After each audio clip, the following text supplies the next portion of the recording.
Someday we might get out of this Ardennes, constant throwing me into Ardennes maps. But I do have to say, this is an Ardennes map or configuration, whatever you want to call it, that I actually do like, especially at this BR. And Ardennes, as you go higher and higher, really the only one that matters is that large one where B is at the F6 block.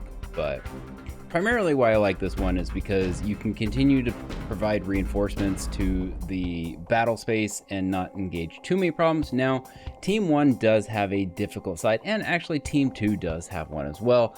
After the enemy pushes to a certain point, your spawn is pretty much locked and it's a done deal. The other thing that I like about this map is that you have this entire northern section that is good for an outflank, and there's a lot of fun that can be had out there, and that's also what can be said about the southern half into the F6 block over in that little city.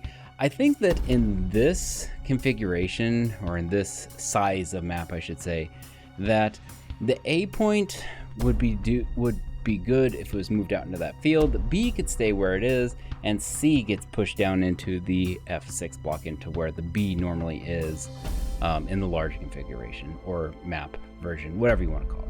But what we've got here is both teams, as you would expect, push heavily into the city and into the B point to engage. Now, there are a couple spots, the heavy that was actually just getting engaged. So I'm gonna go ahead and mark him here. He's in that little he's actually marked right there.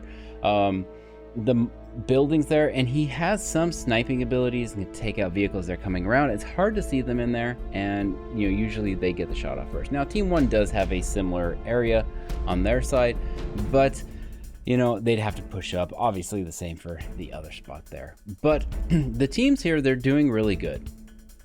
They're continuing to push in towards this B point. There's not a huge amount of outflankers. Yes, Team 1 has some outflankers up there, but the aircraft are taking care of them. They're engaging them, and they're kind of doing their job. Now, like I said, the spawns here are easily camped once you get into those spots, especially in the C7 block where that light tank is.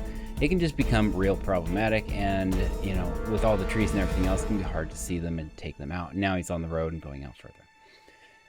The whole point of this map, I feel like, is you can get into a fight if you want to, but a lot of it is to go around the B point to get to the B point or the C point. Well, really, you can go to the north around, so say you're Team 2, you can go to the north and come down into the B point, and that's actually really advantageous for you because as you're coming in, you're looking into the streets, you're seeing into those buildings, and so if somebody's on that road in the city, it can be hard to see out because you have so many different places to look at. Now, on the other side, Team 1, they have the same kind of thing when you're going to the south, actually really far south into the G6 block. You can see pretty much into the B point, and then as you go there. Now, that's not to say that Team 2 can't get there. It's just a little bit easier for Team 1.